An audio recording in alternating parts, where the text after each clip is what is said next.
What's up, Starcraft fans? Today we're doing the tier list for Together Forever on Chain of Ascension. Brian, let's hear the mutation. Chain of Ascension is the map where we aid Jinara as she fights Amon's champion.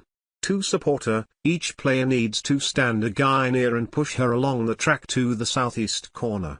If we push the fight all the way there, we win. But if Amon's forces support their champion and push them all the way to our corner, we lose. Half of each base and each attack is immune to you or your ally.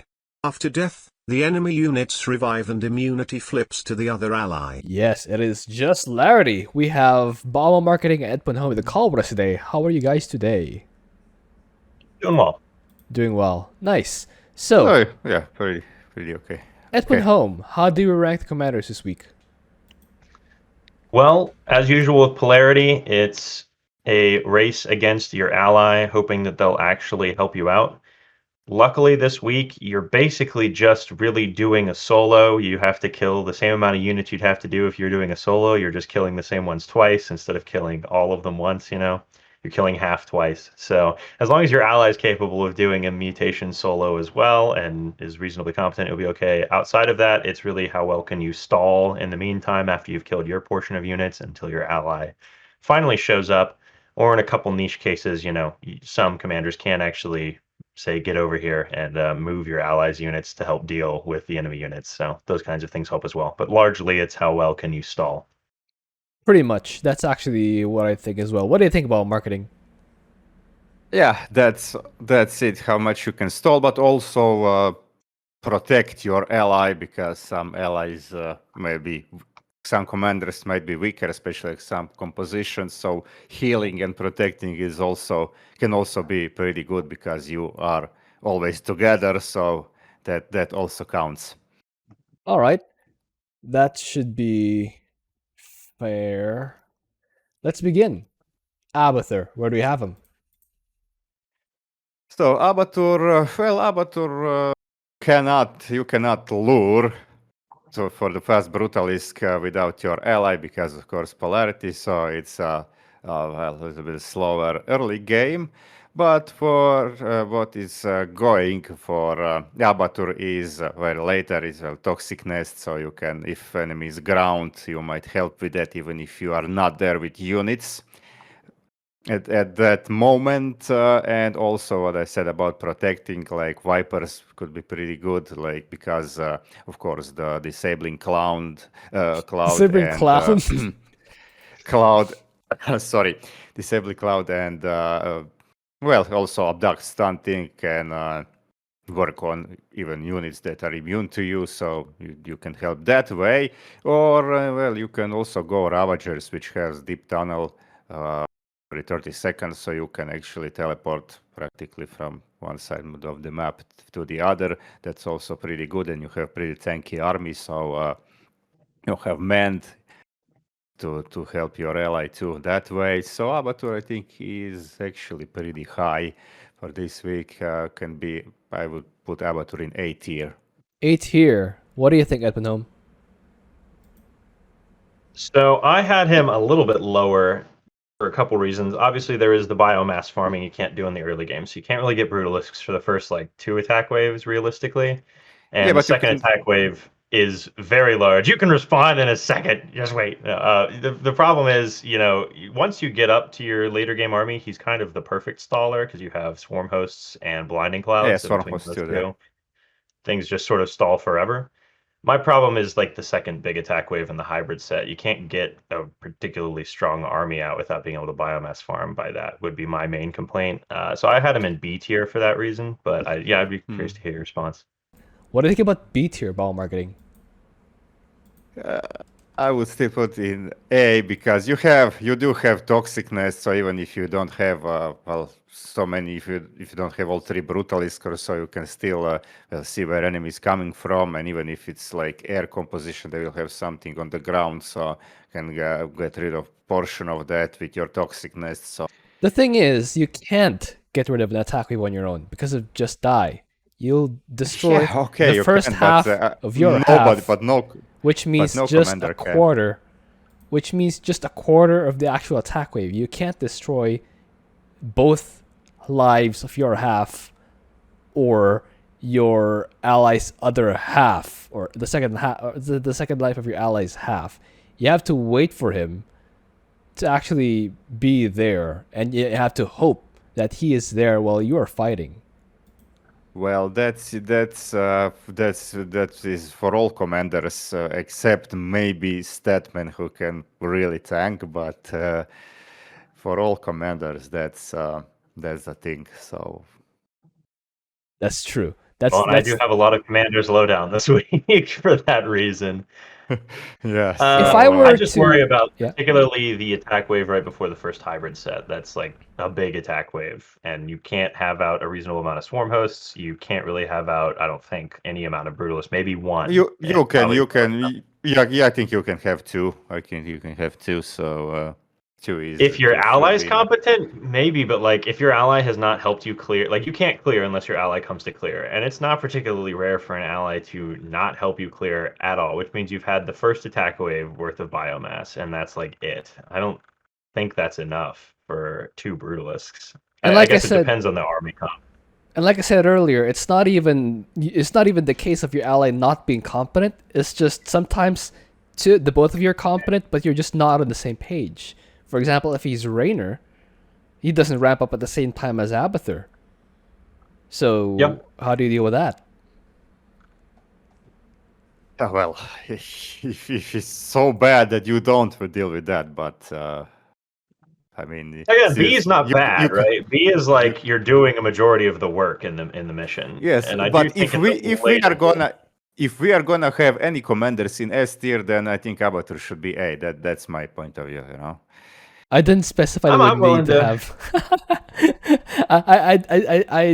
We don't need to have any commander in S tier. It's not a requirement. If no one's S tier, that is fine. If that is really the case, we've had a lot of weeks where there's no one in E tier or F tier. So why shouldn't we have the occasional week without an S tier, right? Yeah. Okay, yeah. we'll see. Yeah, I'm fine with going with A with Abathur. Again, if you make it past, I think the first hybrid set, you're going to be just fine because swarm hosts are literally like infinite tanking, basically. Yeah. And as to- with blinding clouds on top of that, it's perfect. yeah. And as also to- don't forget it's seeing mend, that for mend, which can help ally early game also, like to That's true. not lose some units. yeah. I'm As fine to, with going A tier with him. It's not a huge difference. yeah. As to ball marketing's point, I think I got interrupted like 7 times by Donnie. As to ball marketing's point, you can have a competent early game as Abathur, especially if you do have an optimized build to get out like 3 swarm hosts by the time the second attack wave hits. You can at least cycle the locusts while your ally is still getting in position. So you won't really clear it on your own, but perhaps you can stall long enough for your ally to be there. So that's probably Yes. what I think is the best justification for A tier. It's not Yes. a guarantee, but it's a pretty good way to extend your ally's runway, if that makes sense. So, yeah, I guess A makes sense in that regard. Right? What prestige? Second? Second. All right. Yeah, I'd say so. Abathur goes in A. Alarak, where do we have him? Alarak is not going to be very good for tanking this week because he has a tendency to eat his own army. And if you don't have Alarak himself there, the mothership can tank a bit, but it's not really a long-term thing. And she has a limited health pool. And if you lose her, then she's 80% of your strength, and it's a 10-minute cooldown to bring her back. So I was not very optimistic about Alarak. He has like no real tanking options at all that don't involve him self-immolating his entire army. So I had him in E tier. Ooh, what do you think, ball marketing? Well, I also cannot see Alarak very good over here, especially because even late game, if you have if you get stronger army, you still need ally to be there pretty fast. And in fact, it has structure overcharge, but then again, structural overcharge will also will also waste shots on the units that are immune to you. So That's true. that's also not the best thing. Not higher than that. D to A, you said? Yes, so I could agree on E tier. D to E, sorry, not A. What am I talking about? D to E. D is a Did I very say I'm that? beginning to think we're going to put everything in A this week. I don't know. Sorry if I said A. D to E. Okay, no prestige recommendations for Alarak because E tier is considered bad. Artanis, where do we have him? Artanis is not great this week either. He's sort of like a slightly better Alarak in that he has Shield Overcharge and maybe Guardian Shell, although probably not Guardian Shell because you'd rather have Archship Commandant's Archons. But beyond that, he doesn't have a ton going for him. Depending on the enemy comp you're up against, you do have the ability to sort of kite pretty well with your Dragoons in theory. I guess with Phoenixes, you can in theory go mass Phoenix and just lift your allies' units until they show up if they're ground, but I don't think that's going to work very well. Yeah, that's expensive. Their Yeah. Phoenixes are not that cheap. Yes. Well, I mean, obviously they'd be what you're fighting with as well, but yeah, I don't think I'm not really recommending that, but there is the theories there.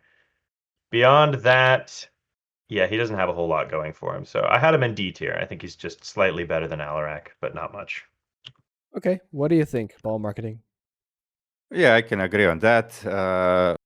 D tier because he has protection for ally in terms of either Guardian Shell or stronger shield, stronger and more frequent shield overcharge, which if you are together, then there's no matter if it's targeted because your armies are together. So Artanis doesn't have a very durable army. That's always his problem. So the solar bombardment that can also help a bit, but because of the polarity, it can if ally is not there, it can only kill a quarter of the thing. So I think he's pretty good for Artanis. Okay, so both of you agree with D tier. Let's put Artanis in D tier. No prestige because D tier is considered bad. Dehaka, where do we have him? Dehaka. Okay, so Dehaka, well, early thing is similar to the Abathur, like leveling the Haka up without ally will not work. But you can always go primal contender, and when your pack leaders become available, they can tank, they can clear your portion pretty fast. Well, if your ally is like Abathur, if you're playing in a party and decide some special strategies, you might even go devouring one to actually buff ally. Yes, I think primal contender. I think the Haka is strong enough to go into A tier as well as Abathur. What do you think about A tier, Edmund? Yeah, I was debating a little bit with Dehaka because he is very similar to Abathur, but he doesn't really have the same level of answers in the later game that Abathur has, where if Abathur can survive and you have enough swarm hosts, you just have infinite tanking. Pack leaders are good tanking, but they're not infinite by any means. And if you're having to just throw pack leaders out to tank until your ally shows up, you're going to run out of them very fast comparatively. And you don't have Blinding Cloud at all. I think he's probably still A because for your actual handling of your portion of stuff, he is stronger, faster. Like for that big second attack wave, you're just going to have Glebig, and you should be able to handle your portion. So I did have him in A, but it is a little bit iffy, I think. Okay, I guess that still means both of you had him in A, so that's where we'll have him. Prestige-wise, what do you guys want? Third, second one? I'd say second, yeah. All right. Yeah. Moving on. Phoenix, where do we have him? Fenix is another Protoss commander who doesn't have particularly great tanking. You have tanking in the form of sending in Caudalis over and over and over, I guess, but that's an expensive solution compared to some other tanking methods that people have. So it's hardly ideal. Beyond that, yeah, I mean, that's basically all there is to say. He doesn't have a whole lot of keeping things busy. You can freeze things with the Arbiter suit is like his biggest boon, I suppose, but you are going to run out of energy on that eventually. But yeah, just stasising units over and over until your ally can handle them. With that said, I had him in D tier. I could see C tier, but I don't think he's great. What do you think about D tier ball marketing? I could agree because I don't think he's actually above Artanis. Guardian Shell, no protection, nothing you can actually give to ally, but fighting-wise, he might be a little bit stronger. Well, maybe network administrator, but then if you get air, the self his strength could be, I don't know. But I think maybe network administrator, if you're on solo queue, should be a little bit better. But against air is still much of a tankiness. So here's the thing. We don't recommend prestiges for bad commanders, and D tier is considered bad. So that's I don't know why don't you recommend prestige? To discourage people from picking bad commanders. Okay. But if they pick bad commanders, at least they should know If they pick the bad okay. commander, they know what they're in for. Yeah. Okay. So It means also they saves won't our- challenge. It saves us at least 3 seconds per commander that's in D tier or below. So that's valuable time. We've got to Valuable claw back, time. All right. Okay, Speaking of okay. valuable time, Hara and Horner, where do we have them? Hanan Horner. Hanan Horner. Oh, I can see a lot of suffering with Hanan Horner. Actually, any good options here because for the Royal, not Royal Guard, for the Horner units. Horner units, yeah. It will be the same problem as you had with your Prides of Augustgrad, so they will die to stuff that are immune to you, and Taubars are also, cannot do nothing against units that are immune to you, so, and you don't have tankiness with Han and Horner. Don't see Han and Horner anywhere above Alarak, so I would put them in E tier. E tier. Disastrous. What do you think about E tier, Epinhome? I think that's about where I had them. Yeah, they're not quite F tier because they're not actively detrimenting your ally, but they're as close as you can get, basically. I think they're basically the worst you can do this week, I think. Feels bad. I wouldn't man. recommend any prestige. I think, yeah, they're E tier. They just don't have good tanking. They're not, yeah, they suck So you just suck. for this week, unfortunately. All right. Pretty Yeah. simple. E Okay, tier. so Karax, where do we have him? okay. Karax is bad this week. He has pretty good tanking in the form of cannons with shield batteries in front of them for the barrier and things like that. He has top bars, so he can be anywhere he needs to be at any time, basically. His clearing isn't great, though, so you're going to struggle there a little bit, as we've talked about at length already this video. Wonder So I why. won't go back into it. I do think he's still quite good, though. I had him in A tier because he does have good tanking, and if you're with anyone who can push, you're going to be able to push alongside them with your top bars quite well. What do you think about A tier, ball marketing? I can agree because for early game, you can go like cannons and monoliths, so that you can position them good.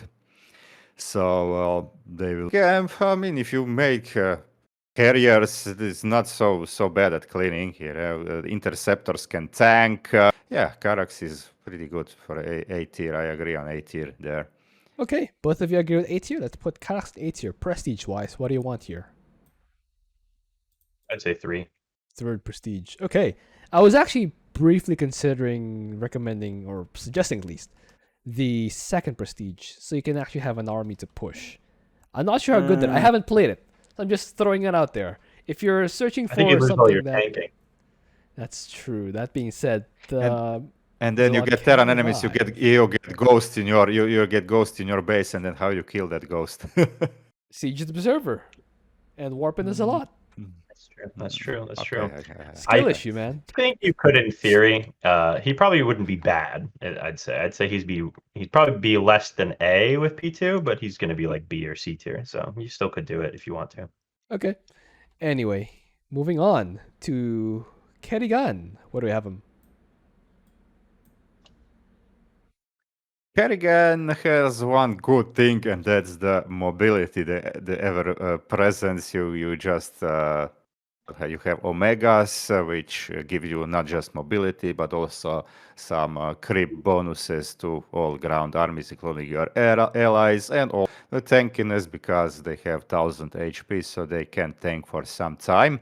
One of the best tools against this mutation. Kerrigan herself is also pretty decent because if you use Folly of Man, well, the Fury will stun units that are immune to you, keep them, and that will also disable them. So that good, but we have Kerrigan like A to B tier. What do you think about A to Maybe. B tier, Eppenholm? Yeah, I had her in C tier. I could certainly be okay with B, I think. She was just my only C tier, so she's sort of bridging the gap between the terrible and the good. The Omega Worms are really, really good. It's just the rest of it that could be a little bit painful. I The hybrid think. waves will be painful, yeah. Yeah, the hybrid waves are gonna suck most likely. I guess if you're up against a ground comp, you could go like Broodlords. Those are pretty good for stalling as well, with just infinite broodlings, and yeah, just making a ton of Omega Worms. So she's not bad. C isn't bad, but yeah, I'm fine with B as well. I think she's okay this week. Stall with Omega Worms, make some kind of army. Don't really expect your ally to use Omega Worms because they never do. I will. Unfortunately. Get in the game with me. I will use them. You'll be There you very go. happy with me. I'll play a Raynor, I'll use them, and you'll be very happy that I picked Raynor. Not this week. I don't think. All right. So both of you agree with Well, B Raynor- tier? Let's put Well, Raynor's Yeah. bio should be pretty good with Kerrigan's script. Healing there's a lot of small units who actually go bio, and Need they tank. have That's more true. firepower, and they already have a pretty good firepower. I guess both of you are okay with B. Prestige wise, you said second or third?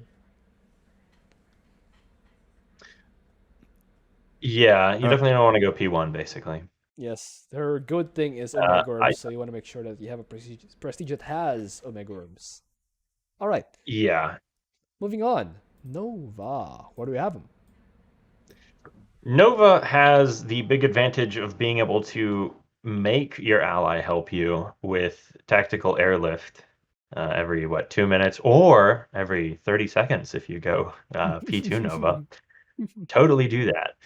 Don't probably actually do that. I guess in theory, maybe, but I would say probably not. She's also got decent clearing capabilities. She's got okay tanking. It's some of the worst tanking while still being tanking with defensive drones, but they will tank. It's not as good as most of the rest of the tanking that you can do, like Karax's cannons. I'd much prefer to have Karax shield battery tanking, but it does exist. So with all that, I think she's actually pretty good this week. I had her in A tier. A tier. What do you think, Ball Marketing? A tier. Yeah, well, this maybe is really the week where you wanna use the tactical dispatcher. Said that prestige is the best for going on brutal plus on solo queue. Well, that's brutal +1. It's the only thing you can play on solo queue. So well, that prestige might not be so bad as we think. I mean, bad. Mostly we don't use it. Mostly. Like I don't use it much. I don't think you use it too. But for this week, yeah, being able to teleport can be more useful than combining army, a little bit of Liberator, siege tanks, Dehaka, and Abathur. So no, A to B. I would say her A to B. Both of you said you're okay with A. Let's put Nova in A. Prestige wise. So we're converging on second prestige because you can get your ally over there. Yeah, I mean the downside to it doesn't really exist because you probably don't want to use airstrikes anyways with Polarity. Yeah, it's probably a big Yes. waste. All right. Your only Yes. downside is the fact that you're not getting the upside of P1 or P3, right? So I think P2 would probably be good. That's why I'm Yeah, personally yeah, skeptical. P3 definitely. That's why I'm personally skeptical about A tier, but again, it's your tier list, not mine. Despite the fact that I kind of wrestled Arcturus down to B tier earlier, but I don't have personal experience with Nova, so I can't really speak other than I'm a bit skeptical. But I don't have first-hand experience to properly voice why I don't don't have strong agreements. But anyway, A tier and second prestige. That's Moving why I said A to B, but it's definitely not as the other three we already have in A tier. But something like that. yeah, okay. Moving on. Raynor, where do we have him? Okay, Raynor, anything stronger, and top bars are okay-ish. He has point defense drone of Hyperion that can help a little bit. So I guess he can go to E tier together with these two poor souls already over there. The Artificer of Souls and the other two poor souls. Actually, three, because Highland Horn is two guys. The Artificer of Souls and the three poor souls. Poor Raynor. Actually, we're gonna once we finalize these, we're gonna do what would it take for these three commanders to get out of E tier. Before that, though, what do you think I put home?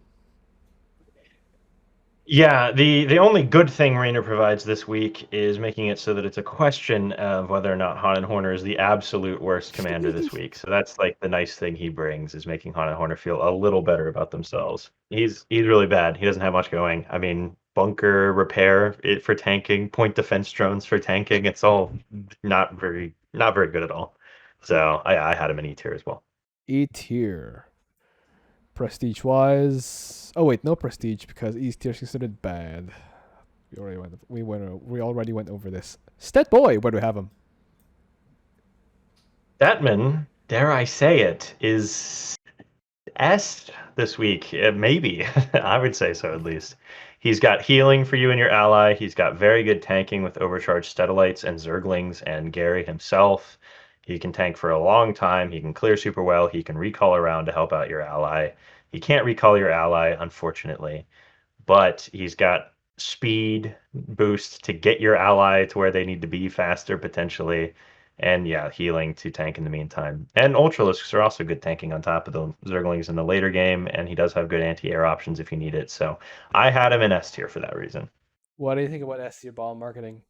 Yeah, I was like, as how we moved, how we started this tier, I was like, okay, Stetmann is pretty much, I think, the only S tier commander for this mutation for the reasons we already heard, and wouldn't use Ultralisks, probably go there, maybe a few, but then Hydralisk, like Zerglings for tanking against anything on the ground, are the best option against air, so that would be it.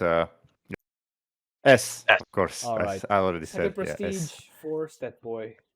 The first S tier for the week. Moving on. Stukov, where do we have him? Really quick. It sounds like you're like across the room from us now, CTG. I don't know if that's the case for the recording or not, but you might want to check that. How about now? That's much a lot better. To those who are watching the video, you know exactly why that happened. To these poor souls, you will never know what happened unless you do watch the video. Okay, so Stukov. Okay, so Stukov early game is a bit tricky for Stukov because whether you go Lord of the Horde or Frightful Flesh Welder, you take some time to get going. It's pretty fast, kill pretty fast. Yours to kill would be okay, and for tanking, but because of the put Stukov in B tier for that reason. What do you think about B tier at the home? I think I had him in S tier as well, but I was willing to go down to A as he was talking. I don't think I'm willing to go down to B. I don't think the early game is going to hurt that bad. I certainly don't think it's going to hurt worse than like Abathur, who we put in A. And late game, he's literally the best. Like if you make it past the first hybrid set, he's got the best stalling of anyone ever. I guess the one caveat to that, which I was thinking about as well, is this is a map where you can't stall perfectly, no matter how good your stalling is, because once the hybrids spawn, until they're dealt with, you're going to lose. Even if you can infinitely keep the attack waves back, Jannar is going to get pushed back until the hybrid are gone. So for that reason, I was willing to push him down to A. I really don't think he's B, though. What do you think about A tier ball marketing? I still think that the early game hurts a little bit more and a little bit longer for him because you need money to get bunkers, to get sufficient number of bunkers going. So I mean, you do have Apocalypse Alexander, but when you don't have them, then I mean B. But of course, he could even be S. But I think. But you do have that. You have every 45 seconds, so that is the thing, yeah. So that might push him into A tier, though, yeah. You can, okay. I mean, I can see him A tier. Okay, Stukov A tier, third prestige, right? Yes. Yes. Yeah. All right. Moving on, Swann. Where do we have him?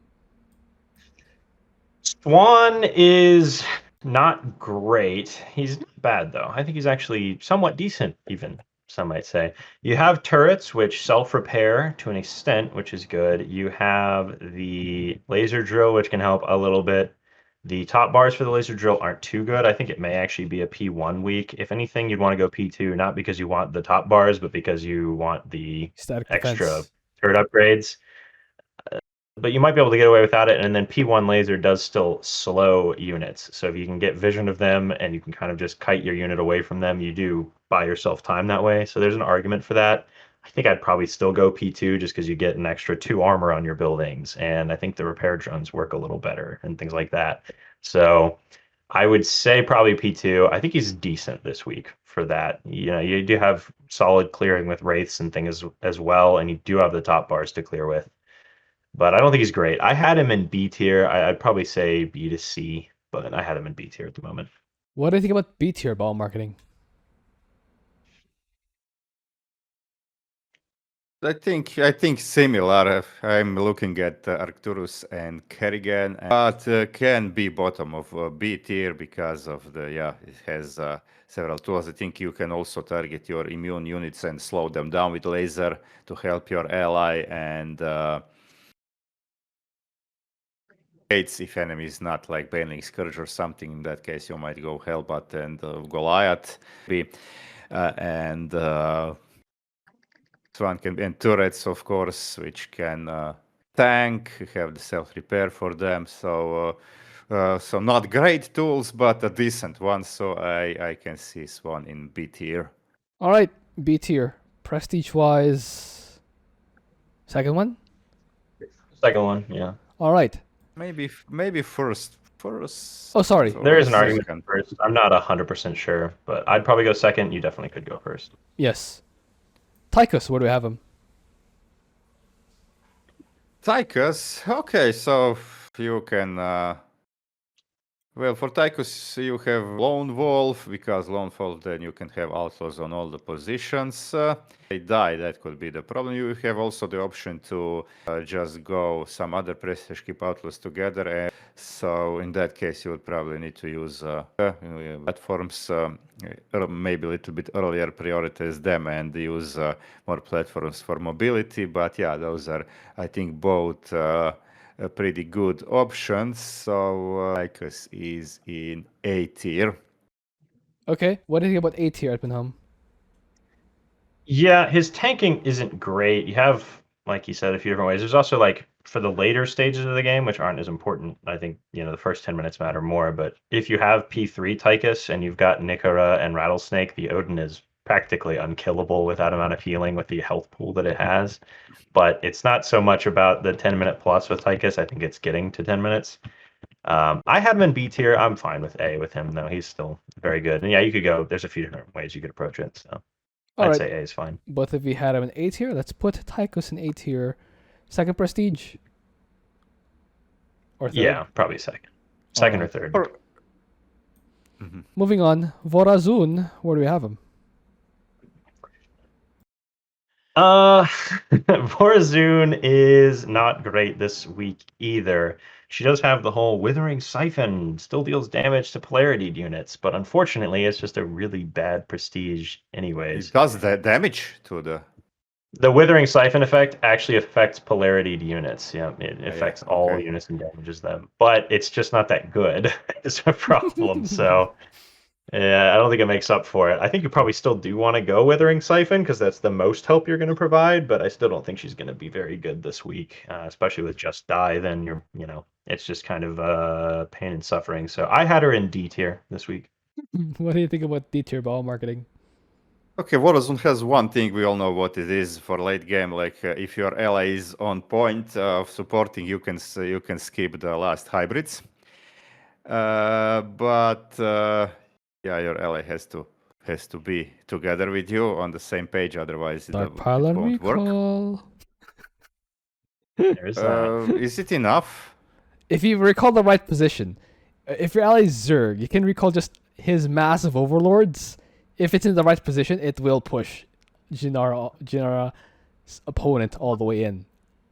Don't ask me how I know.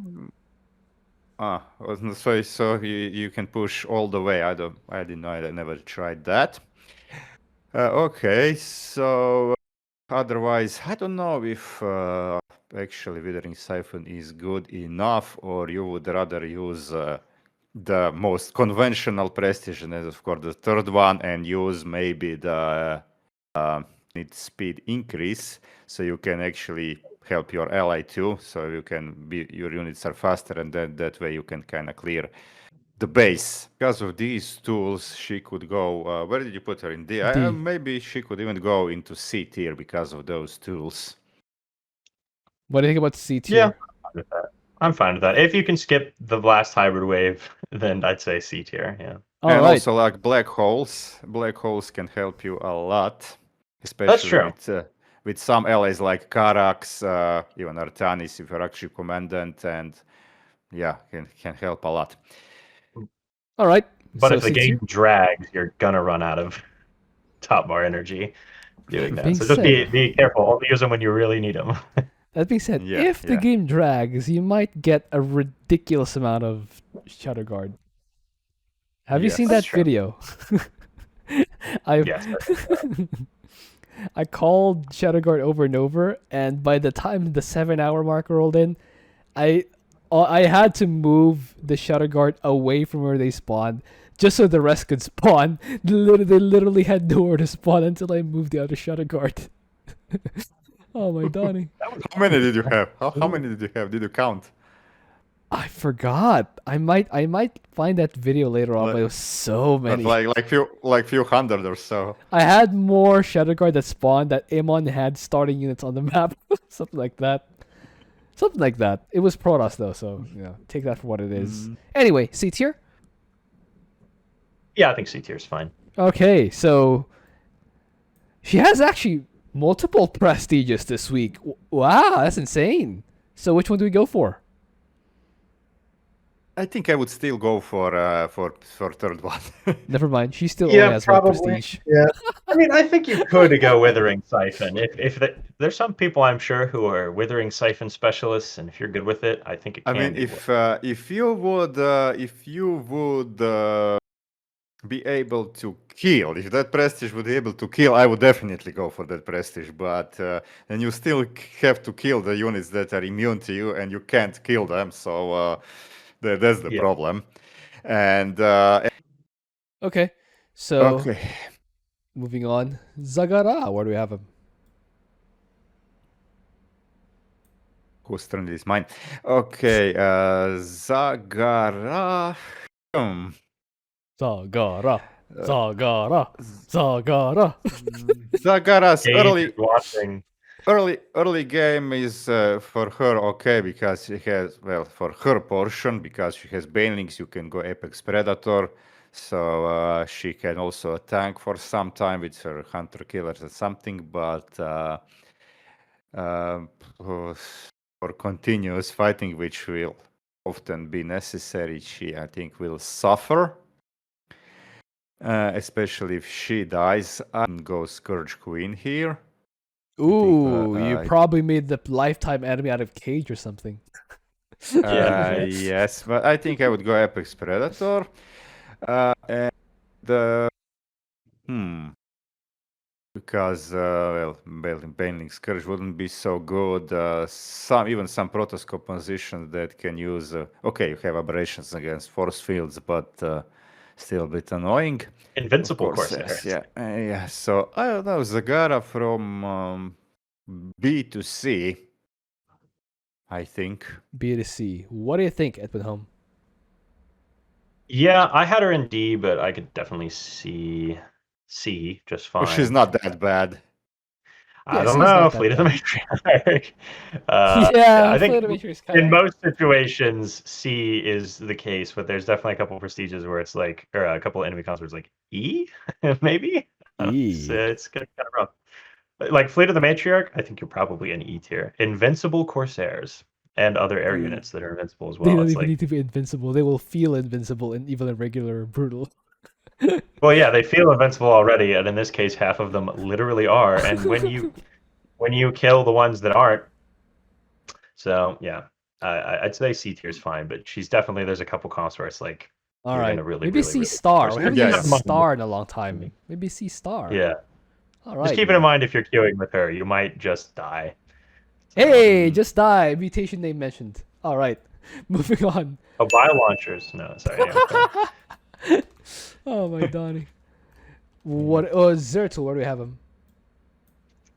Zeratul is solid this week. His tanking isn't great. You basically, I guess, just cannon project, and then that's tanking in a way, and you're not losing cannons that way. And then obviously the Avatar of Essence is quite good for that as well, because you can just demote the units, and if they're drones, I don't really care if I can't kill them. And I probably still care a little sometimes, bit because then my ally's getting kills that I want in my score feed. But anyways, yeah, and go ahead. sometimes What were you saying? they reverse the polarity. So even if your ally is not there, there's a chance that you can steal some of their kills. You know. That's true. Yes. Yeah, and So you obviously kill your Avatar. portion and then Avatar, yeah, and that's how you can kill more than you usually would be able to. But the important Yeah, thing there you is go. they So will not double S. demote the hybrid, so the hybrid will still require your ally. Okay, but they will Yeah. slow hybrids a little bit, you know. Actually, it's more than a little bit. It's like 50% or right? Something like that. Because I they don't know. yes, they slow heroic units by 50%. That's not small actually.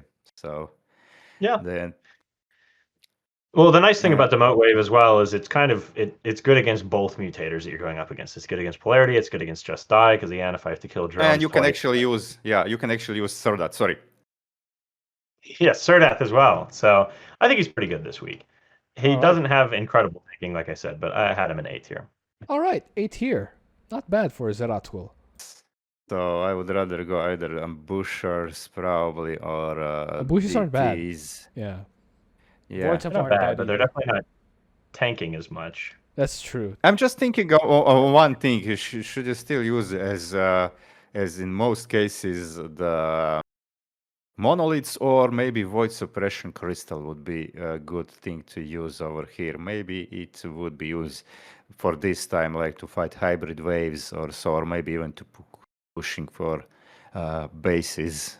Do we have a double S? No. Who's top of S? Stetmann. No. Who's top of A?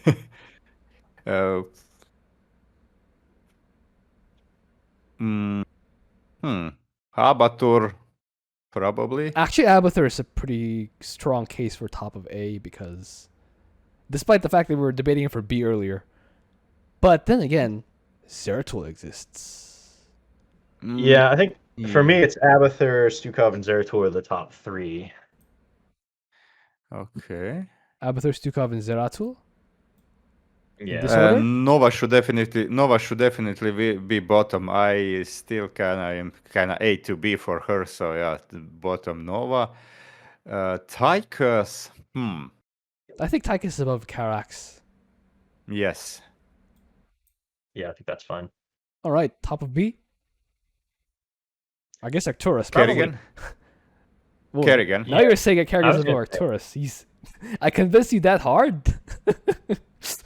Well, I just think Kerrigan does have the infinite stalling of Omega Worms, which is pretty good. That's but true. again, Literally free.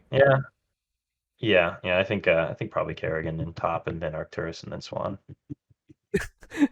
I like how despite the fact that Nova and Kerrigan are on different tiers, they're Nova's just barely blonder than Kerrigan. Barely. Oh my Donnie, who's top of C tier? I think Vorazun. Okay. Yes, I think this order is in order, like D and E tier. That's in order already. All right. Yeah, I think that's good. So, what does Alarak have to do to get out of E tier? Or what? How would you buff Alarak to get out of E tier? Yeah. Maybe increase the shields of overcharge, or maybe give extra charges of overcharge charges. Maybe. I feel like that's still only helping you so much. Or make overcharge shoot only non-polarized units. Fix the targeting of overcharge. Yeah, that fixing the would targeting definitely would definitely be necessary to do, because might that get him can out be of the really group. annoying. Give Havocs more charges of force fields and make the force fields block air and massive units. So you can Yeah, make actually them stall. Block everything. They could even, you can even make them block, Jinara, so she cannot be pushed back. That would be awesome. force field the pit so Jinara doesn't fall. That would be double S, triple S. Yeah, there you go. We saw.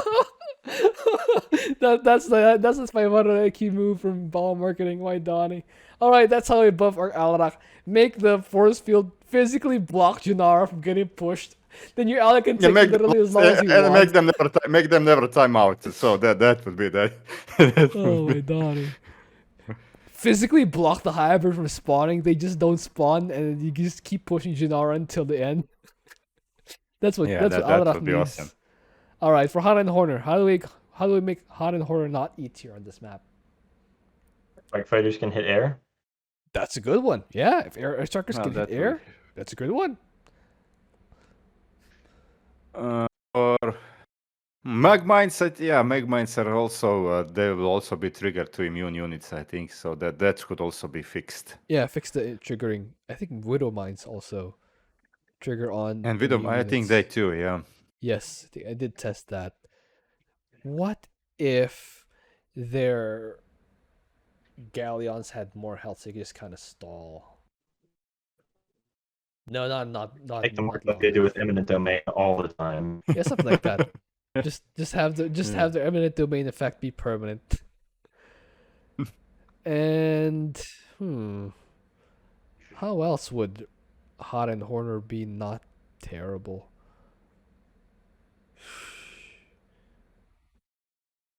Because the main thing it comes down to is they don't have enough tanking for the just Larity. They don't have enough tanking. How about more health for Hellbutts? Quadruple their health. How about Raynor? How does he not be E tier? Maybe make explosive mules to explode like inhumane dudes. Make the mules explode. That'll work. Mass command center would actually be a thing. But can you get there? I don't know. I think that's the problem. I think the earlier suggestion they gave definitely needs to. The earlier suggestion they gave of making the Hyperion a permanent unit, where you can just buy it and it becomes permanent. In that same vein, you can also make the point defense drones buyable. So you can actually just spam point defense drones and give some measure of tanking, unless it's Zerg or Zealots or Marines. Yeah, okay. OP sides aside, like Raynor should definitely start with an orbital and have like their scan, his scan effect energy cost to be reduced to 25. What do you mean OP? We're literally talking about how he doesn't land an E tier. That's not OP. Okay, yeah. That's decidedly underpowered. But strong, the permanent Hyperion, that would be I don't know. If it's buyable like the mothership, right? The mothership's buyable and permanent. Why not? Okay, so if you Well, get, it's viable, if you, but you can't repair the mothership as Alarak, right? I mean, you can regen the shield, but the health damage is permanent. Hyperion, you just anytime it's low, Warp Home and SCVs, new Technically. Hyperion, you know. Technically, Yeah. SCVs can also repair the mothership. There's nothing stopping that. Medics can also heal the but you mothership. don't have them as Alarak. You need to. Yeah, but You're the point killing. is, it's not a failure of the mothership. It's a failure of the commander, not of the mothership. You'd also So it's have not to the mothership. rework his abilities. Like the Yamato would have to be like 4 times the cooldown or something, I think, right? Because the mothership, when it warps in normally, it warps in with 8 destroyers. That's part of its strength. Whereas you have to buy the destroyers. That's true. And Maybe have the Hyperion have a energy generation, so you can actually need to budget your Yamatos and point defense something drones. like that. Something like that. Okay, so do we have? So there are there are a lot of commanders in A tier, but there are 10 commanders in B tier or below. Do we have combinations of B tier or below who together would be stronger than Stetboy on his own? The answer is yes, because Stetboy on his own, no matter how strong he is, will not be able to finish this map. So, literally, even Haden, Horner, and Raynor together are technically more able to actually finish this than Stetboy on his own because he can't solo. That's why I'm against having. That's why I'm against having single guys in S tier. But I guess I see the point. I see why he's S tier, but that's why I'm advocating against. I mean, it. he's definitely way above all these that are in A tier. Like Yes, Stetmann strength-wise. is really- Strength-wise, he's strong enough to be S, but mechanically, he literally cannot solo with on his own. Yeah. Okay. Anyway, that is the thing. I will Okay, so- I will give a special mention to Zagara and Artanis, not third prestige, because together these two are a powerhouse. If you have Garden Shell on your Zerglings, they can beat Railroad Switch pretty convincingly. Yeah, I've seen it happen. Yes. It's really good. Zagara and Artanis, sleeper combo. Not even a sleeper. A lot of the players already know this. It's really good. Anyway, Yeah. guys, watch Ball Market's channel. I will link it down below. We'll see you guys next time.